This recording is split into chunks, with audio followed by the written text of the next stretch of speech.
Welcome to the Deep Dive, where we cut through the noise to bring you essential insights. Glad to be here. Today we're plunging into a topic that's, well, it's fundamentally reshaping our daily lives, our work, even how we connect with each other. Yeah, the whole transformation of human experience in the 21st century, it's huge. It really is. And there's this core paradox, isn't there? Definitely. Like, you can connect globally with just a tap on your phone. Right. Instant connection. But at the same time, we're seeing what people call a quiet epidemic of loneliness. That's striking. Those surveys from 2018 showing almost half of Americans felt lonely sometimes or always. Exactly, 46%. And it's not just a U.S. thing. You see similar trends worldwide, like the whole hikikomori phenomenon in Japan, people becoming extreme shut-ins. Absolutely. And alongside that, the world of work. Yeah. It's just completely shifted. Oh, dramatically. The idea of one job for life. That feels like ancient history now. It really does. We're in this super dynamic, constantly evolving job market. Yeah. It's kind of hard to keep up sometimes. And what's fascinating, I think, is how these big interconnected forces are rewriting everything. Like, what even is a job anymore? Right. And how do we relate to each other? It's like the whole social fabric is being rewoven right before our eyes. So our mission today in this deep dive is really to help you connect those dots.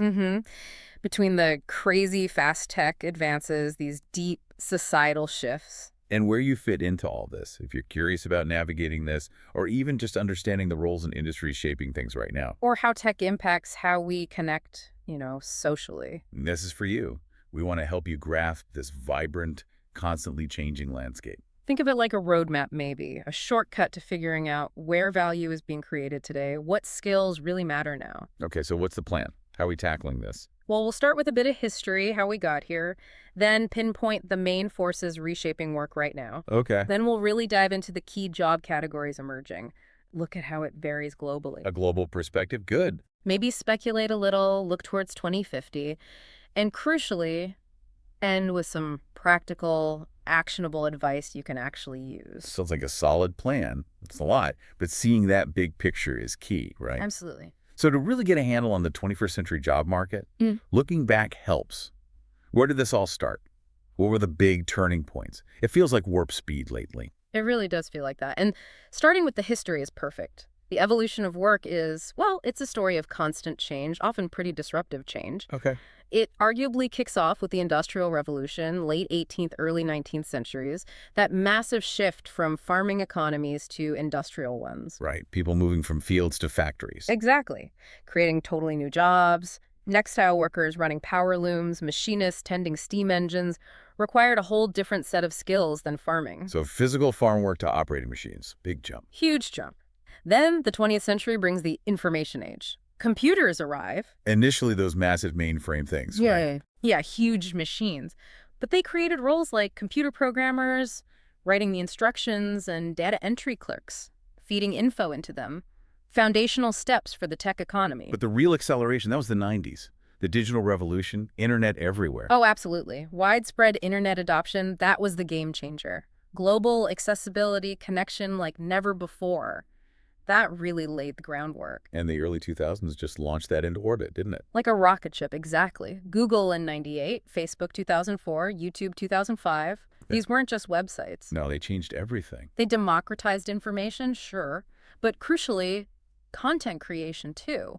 That directly spawned roles like social media managers, building online brands. And all the content creators Sure. making videos, podcasts, reaching huge audiences directly. Then you had other factors stirring the pot, the 2008 financial crisis. Yeah, I remember that. Big impact. It pushed a lot of people towards freelance and gig work, partly out of necessity, as traditional jobs felt shaky. Made sense. And then more recently, COVID-19 in 2020. Normalized remote work globally, almost overnight, which, again, created new specialized roles like remote work facilitators helping companies manage distributed teams with tools like Slack and Zoom. It's just layer upon layer of rapid change. It really is. And looking ahead, even now, technologies like AI, blockchain, quantum computing, they're still creating brand new job categories, often at the intersection of different fields. And it's not just tech, right? You mentioned bigger concerns. Right. Big global issues like sustainability, social equity, they're actively shaping jobs now.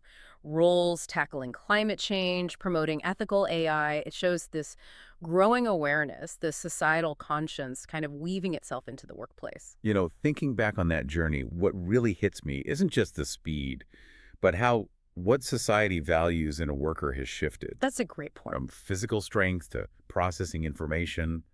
And now it feels like it's about creativity, critical thinking, adaptability, Yep. the uniquely human stuff machines struggle with. That's a really insightful way to frame it. It's about evolving human value in the face of technological change. So that brings us to now. What are the biggest forces, the main drivers behind these huge shifts we're seeing in the job market today?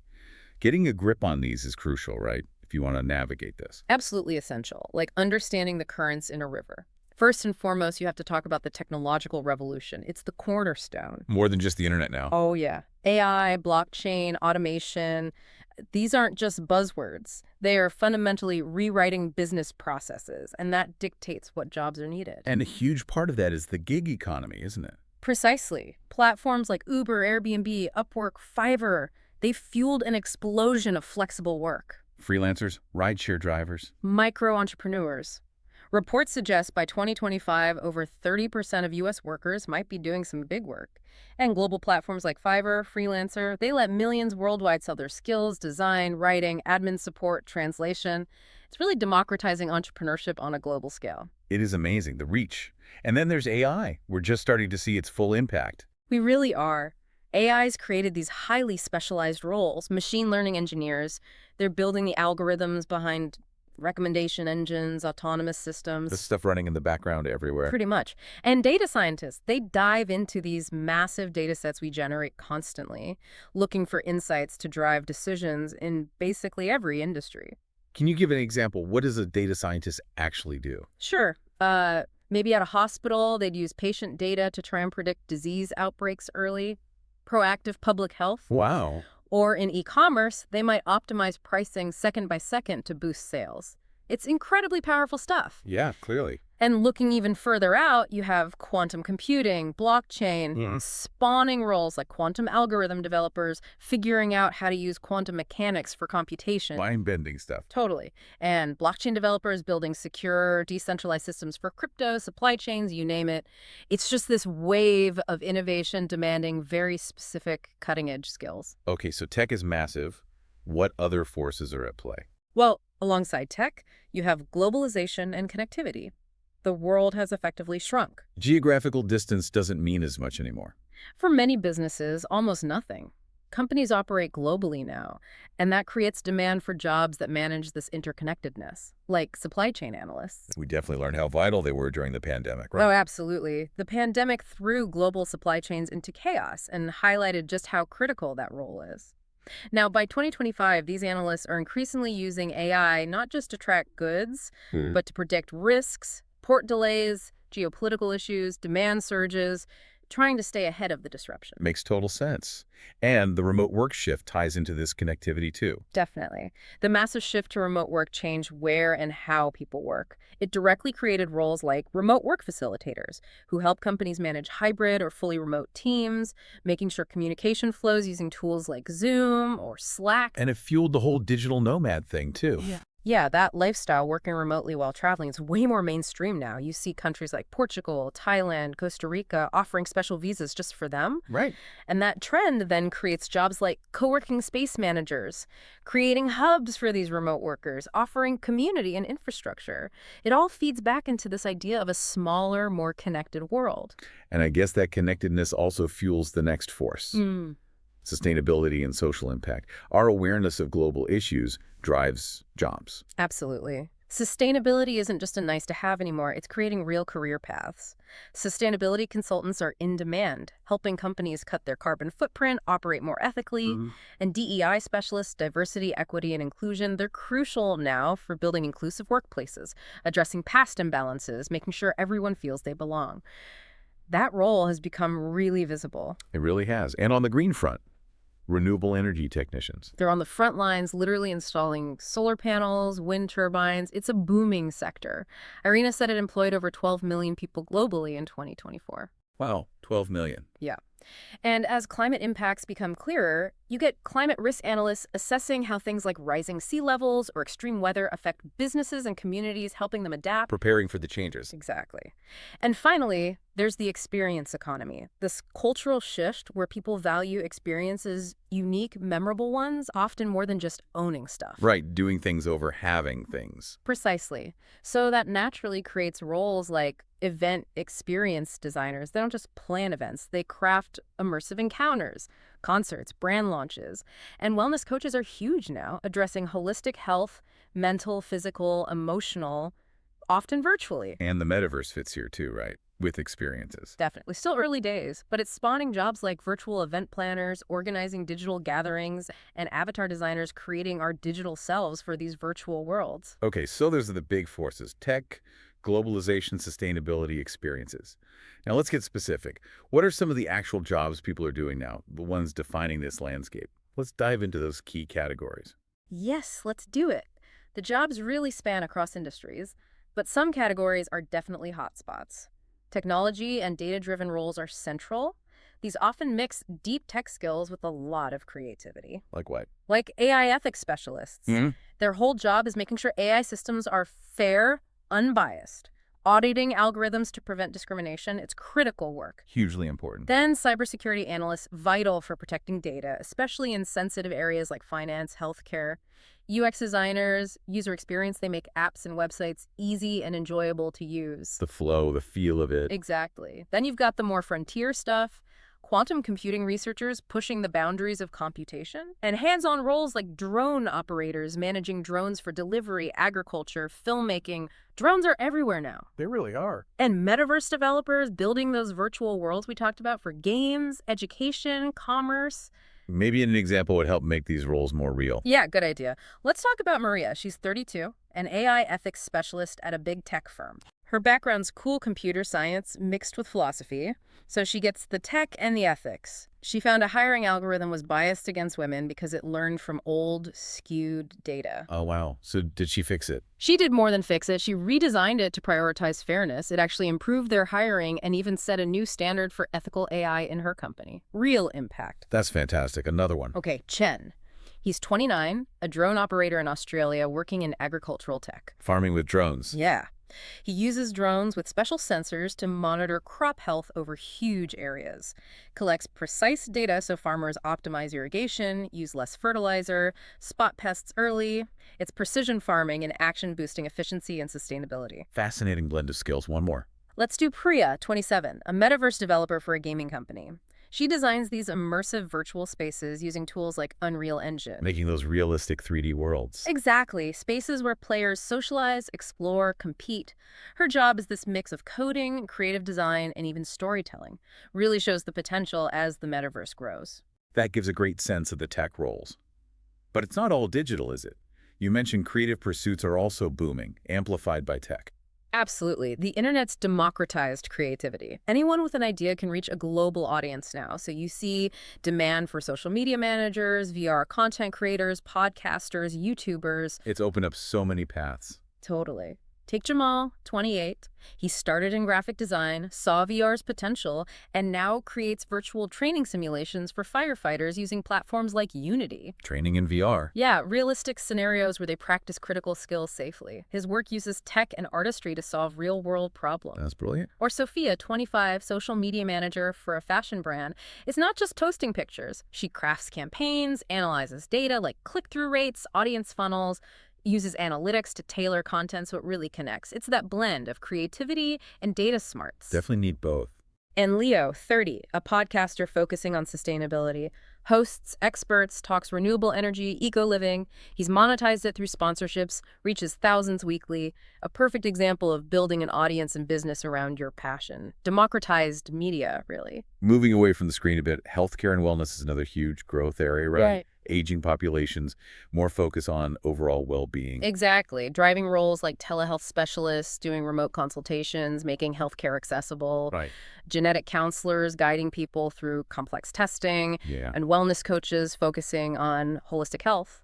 Let's hear about some people in these fields. Okay, Priya, a genetic counselor. She helps families navigate genetic testing, maybe for a rare disorder, explains the science, the risks, but also handles the huge emotional side. Her work is right at that intersection of science and empathy. That human touch is so critical there. Crucial. Then Elena, 34, a wellness coach. Works virtually, helps clients manage stress, improve nutrition, designs personalized plans, mindfulness, fitness routines. It's all about proactive, holistic health, not just treating sickness. Yeah, preventing problems, not just fixing them. Exactly.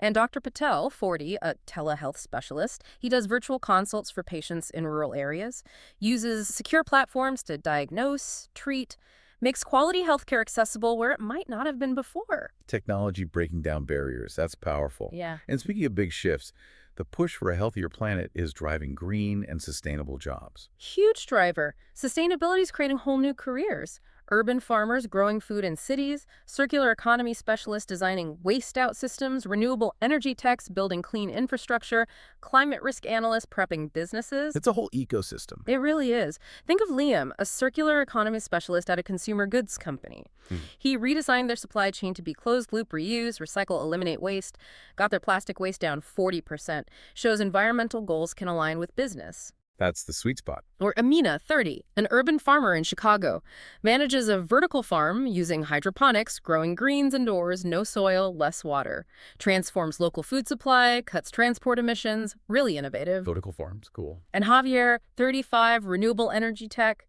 he's out there installing solar panels, hands-on work directly supporting the energy transition. And it's growing fast. Solar installations in his area doubled since last year. The demand is clearly massive. Okay, one more big category.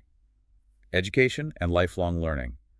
With skills changing so fast, continuous learning is essential, right? Absolutely necessary now, not just nice to have. And that drives roles like edtech specialists creating online learning experiences, career transition coaches guiding people through pivots, and micro-credential instructors teaching specific focused skills. Give us some examples here. Sure, Aisha, an edtech specialist. She designs online micro-credential courses, maybe in data analytics, uses interactive simulations to make it engaging and practical, meets that demand for flexible, skill-based learning people can do quickly. Get the skills you need fast. Exactly.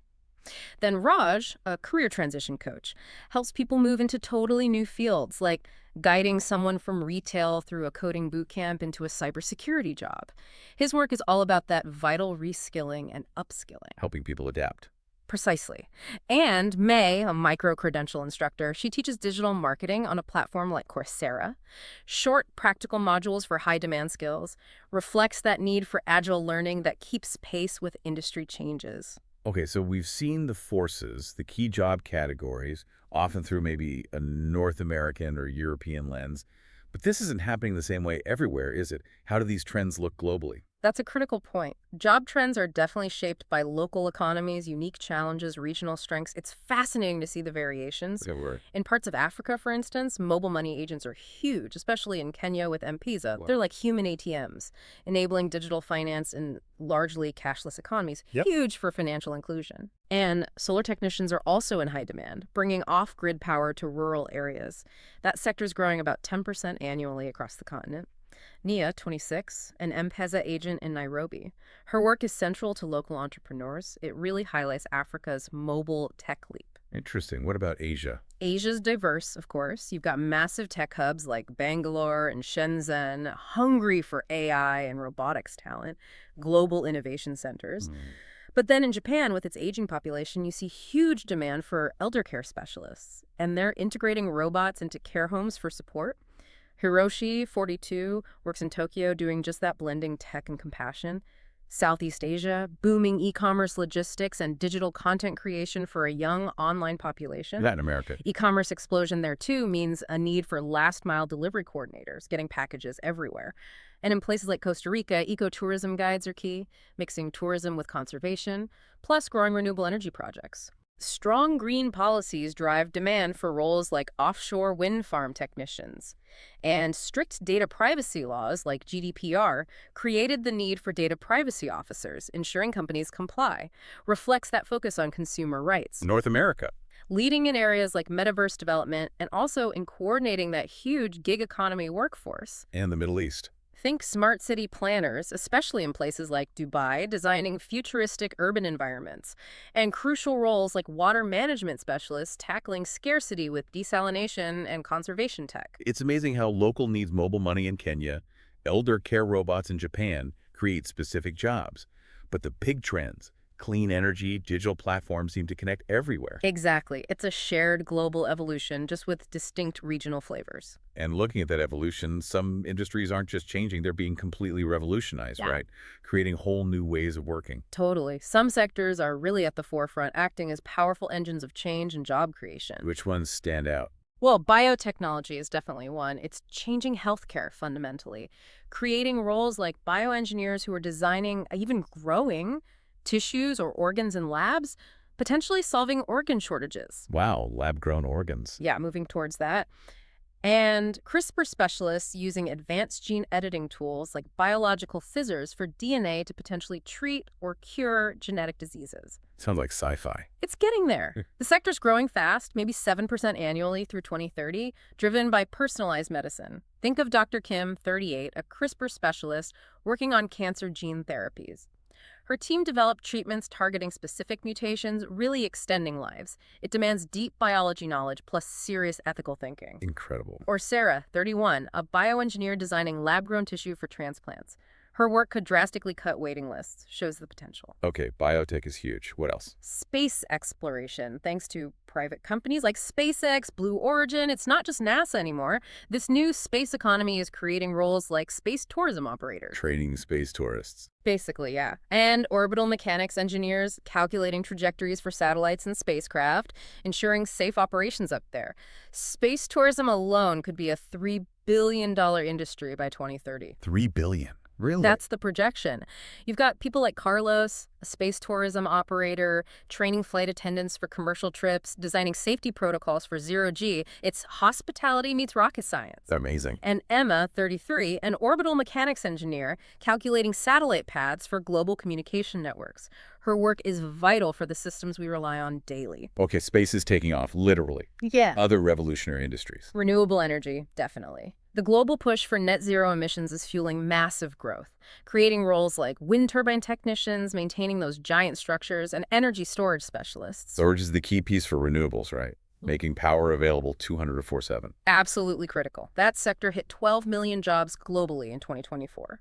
Olga, an energy storage specialist, develops advanced battery systems for power grids, making renewables more reliable, tackling that intermittency challenge. Got it. One more. EdTech, educational technology. Platforms like Coursera are revolutionizing access to learning.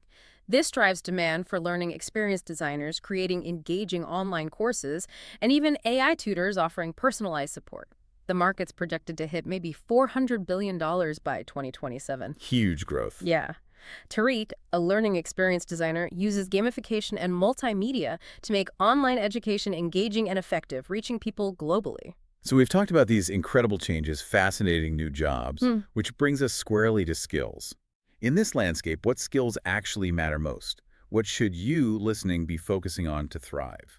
That's the million-dollar question, isn't it? In this constantly shifting world, certain foundational skills are becoming like superpowers. Okay, like what?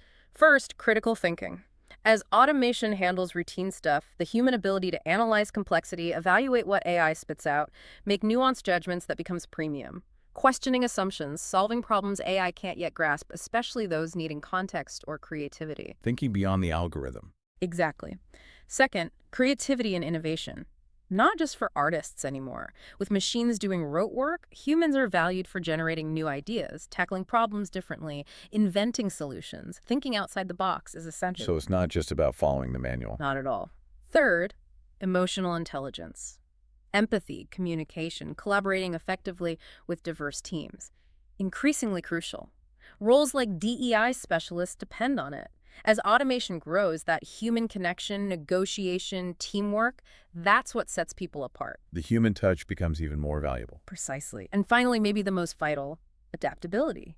The market changes constantly. Being able to learn new skills fast, pivot your career, not optional anymore. It's a baseline requirement. Like the blockchain developer needing to keep up with new protocols. Exactly. That willingness to constantly learn, maybe even reinvent yourself, paramount.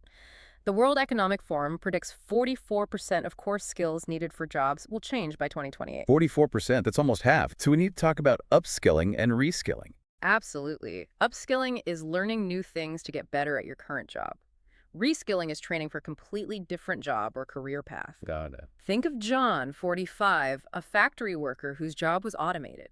He reskilled in a 6-month robotics maintenance program, became a robotics tech, actually earned more. It's possible. Governments like Singapore's Skills Future and companies like Amazon's Upskilling 2025 program are investing heavily in this. So support is growing, and soft skills are part of this too. Hugely important. Emma, a software engineer, her real superpower isn't just coding, it's explaining complex AI to non-tech colleagues.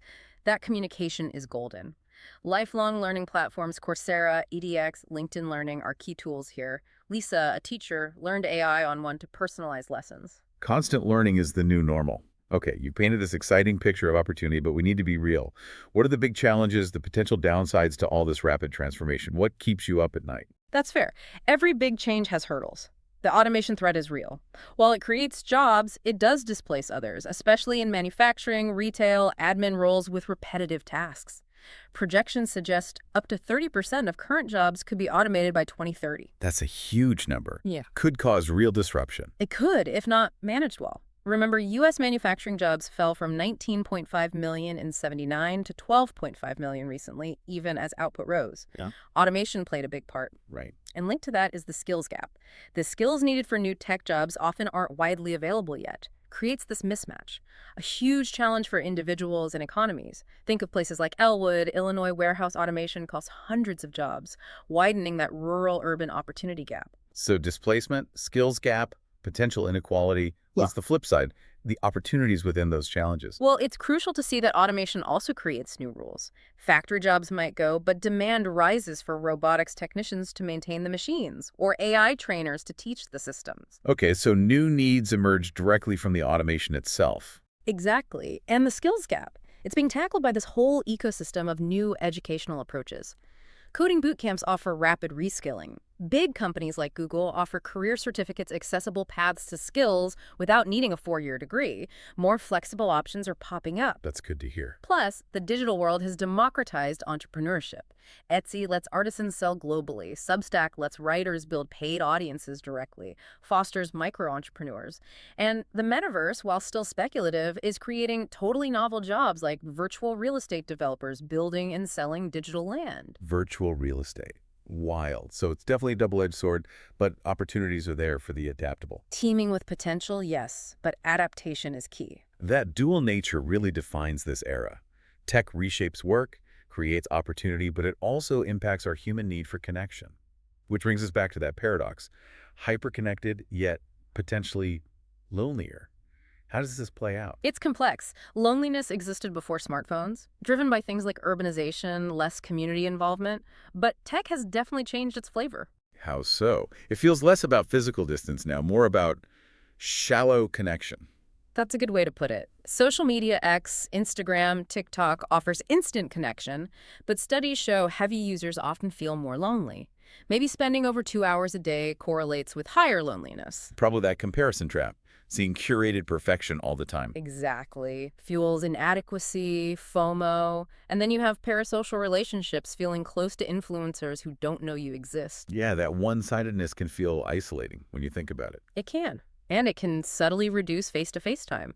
Phubbing someone for your phone, ghosting.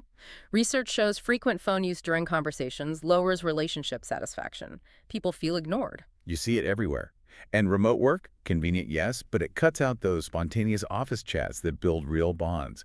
Surveys show remote workers often feel disconnected. It's a real public health concern, too. Chronic loneliness links to depression, anxiety, even heart problems. And for teens, studies link heavy social media use over 3 hours daily to double the risk of mental health issues, cyberbullying, comparison, play a role. Plus, the algorithms themselves can divide us, right? Pushing us into echo chambers. Yeah, optimizing for engagement can mean showing you more extreme or divisive stuff, potentially alienating you from different views.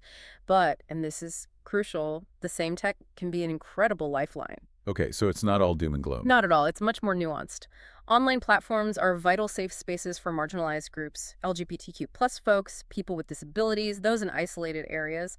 Online support groups for chronic illness. One study showed they cut loneliness by 30%. That's significant. And the pandemic lockdowns? Zoom, Google Meet were absolute lifelines for families, friends, essential, and gaming communities. Discord, Among Us, Fortnite people form incredibly strong, real friendships there. Over 40% of Americans, 60% of teens, have made close friends online, according to Pew. 60% of teens. Wow. Community is definitely evolving. For sure. X facilitates global discussions. That sense of shared interest can be powerful. And for introverts or some neurodivergent people, online forums can be less intimidating ways to connect. The potential for connection is huge if used intentionally. Ah, intentionality. Comes back to how you use it. Precisely. Mindlessly scrolling for hours, probably isolating. Using tech to find a local hobby group or organize a meetup, totally different. Goal-oriented use correlates with lower loneliness than passive consumption. You have agency. Curate your digital diet. Makes sense. How does this differ across generations? They use tech so differently. Kids and teens. They face unique risks. Heavy screen time, 4+ hours daily, is linked to more loneliness, lower self-esteem, often tied to cyberbullying, that online comparison culture, seeing friends post about parties you missed that hurts online. Yeah, tough stuff. But tech also gives them vital spaces, finding their niche, like-minded peers and fandoms, mental health groups online. Invaluable for some, young adults, 18-30, navigating dating apps, careers. Double-edged sword there, too. Dating apps connect, but can cause burnout, fatigue from superficiality or rejection. I hear that a lot. True. But they're also masters of LinkedIn or Meetup for professional networking, finding social groups in new cities. Helps combat isolation. Middle-aged adults often use tech to maintain family ties, video calls, parenting groups for support. Very practical. And older adults, maybe tech literacy is a barrier. Can be. Surveys show loneliness is high for many over 65, and discomfort with tech can worsen it. But key point, those who do adopt tech, use FaceTime with grandkids, join online book clubs, they report much less isolation. Learning those skills makes a massive difference. Opens up social worlds. Okay, looking ahead. AI, VR. How might they change connection? Interesting thought. AI chatbots, virtual assistants like Grok offer conversation. Could they help combat loneliness for some? Maybe. A study suggested AI companions helped older adults feel less isolated. But the risk is over-reliance, right? Replacing human contact instead of supplementing it. Finding that balance is critical. VR and the metaverse offer immersive social experiences. Platforms like VR Chat allow interaction in detailed virtual worlds. Could be amazing for people with mobility issues, offering a sense of presence. Yeah, I can see that. But critics worry get too lost in VR. Do you detach from physical reality? Could it deepen isolation for some? Valid concern. And augmented reality, like smartwatches reminding you to call a friend. Emerging too. Helpful nudge or intrusive monitoring. We need mindful design. Maybe some quick examples of this duality. Good idea. Sarah, 16. Scrolls TikTok for hours, feels insecure comparing herself to influencers left out by friends' chats. Common problem. But she's also in a Discord server for young poets, shares her work, connects deeply with peers worldwide. Tech is both the issue and the solution. Perfect example. Or James, 35.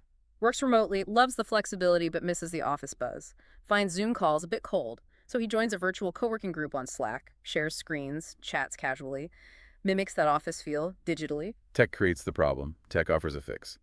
Adapting. And Margaret, 70, moved, lost her social circle, felt lonely, learned FaceTime, chats with grandkids weekly, joined an online book club that led to local coffee meetups, shows embracing tech even later can rebuild connections. These stories really drive home that it's about how we engage. And speaking of engagement, as AI gets woven into creative work, what about the ethics, authorship, originality? Huge questions. Who owns AI-generated art or text? The prompter, the developer, the AI copyright law is scrambling.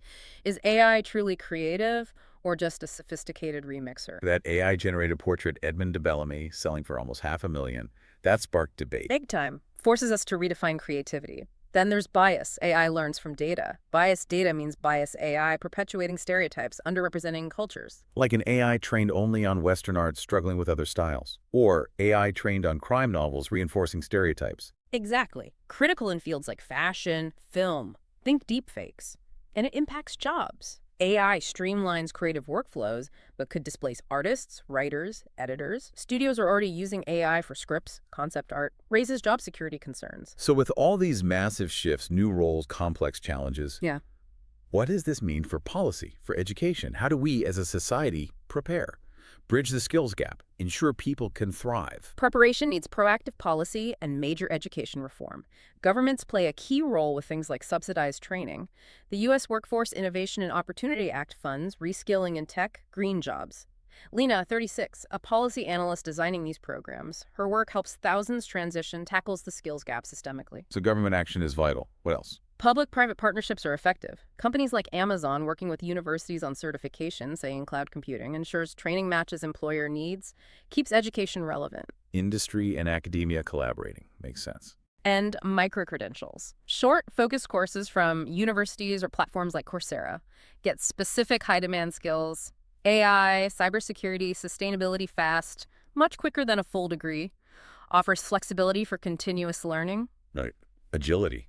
Ultimately, we need a culture of lifelong learning. Governments can promote this with incentives, awareness campaigns, shift from one-and-done education to ongoing learning integrated throughout a career. It has to become fundamental, maybe even rethink the social contract, portable benefits, skills accounts not tied to one employer. Looking way ahead, based on these trends, what are some speculative jobs we might see by, say, 2050? Fun to think about. Maybe brain-computer interface developers, designing direct links between brains and tech-controlling prosthetics with thought. Asteroid mining engineers, extracting resources from space. Virtual economists, managing digital economies in the metaverse. Climate restoration specialists using advanced tech for large-scale carbon capture. Wild possibilities based on current trajectories. Wow. Okay, let's bring it back to today. For you, listening right now, navigating your career, maybe thinking about a change, what's the most practical, actionable advice? What steps can you take? Okay, let's get practical. First, upskill continuously, non-negotiable. Enroll in online courses, Coursera, Udemy, in growing areas. Coding like Python, data analysis, sustainability gives you an edge. Constant learning. Got it. Second, network virtually. Join LinkedIn groups, Discord communities in your field or areas of interest, attend virtual conferences, connect globally, find hidden opportunities. Build those online bridges. Yes. Third, explore emerging fields.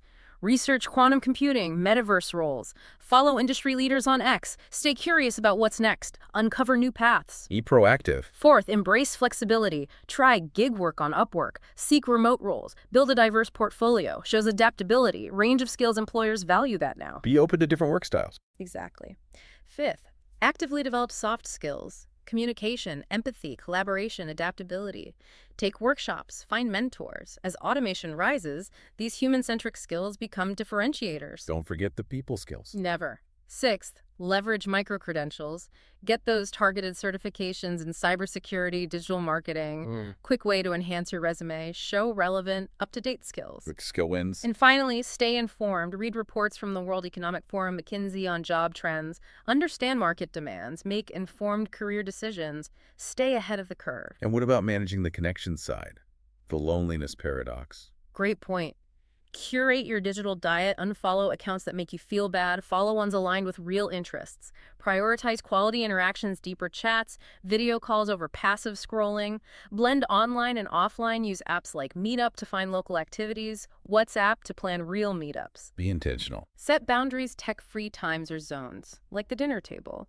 Leverage niche communities online based on specific interests, Reddit, Discord, learn digital literacy if needed, community classes exist, and experiment cautiously with new tech like VR or AI companions. Ask if it's adding to human connection or replacing it. Okay, we've covered a lot. We've journeyed through this incredible landscape of innovation, new kinds of work from AI to sustainability, healthcare to the metaverse. Opportunities really do seem abundant. And the core insight, I think, is that tech isn't the bad guy, nor is it a magic bullet for loneliness or jobs. It's a tool. Its impact depends entirely on how we choose to use it. The same tech can distract or connect, fuel envy, or build community. So the future of work isn't just about finding any job. It's more about finding a path that aligns with your passions, your values. It demands responsible AI use, balancing innovation with authenticity, ensuring human creativity thrives. So as we wrap up, maybe the final thought for you listening is this. In this evolving world where humans and machines intertwine more and more, what new role, what unique contribution do you see yourself making? Something only you can bring. How will you consciously design your journey to make work truly meaningful for you? And maybe, just maybe, how could you start experimenting with some of these incredible technologies, not just to find a job, but to unlock your own unique human spark?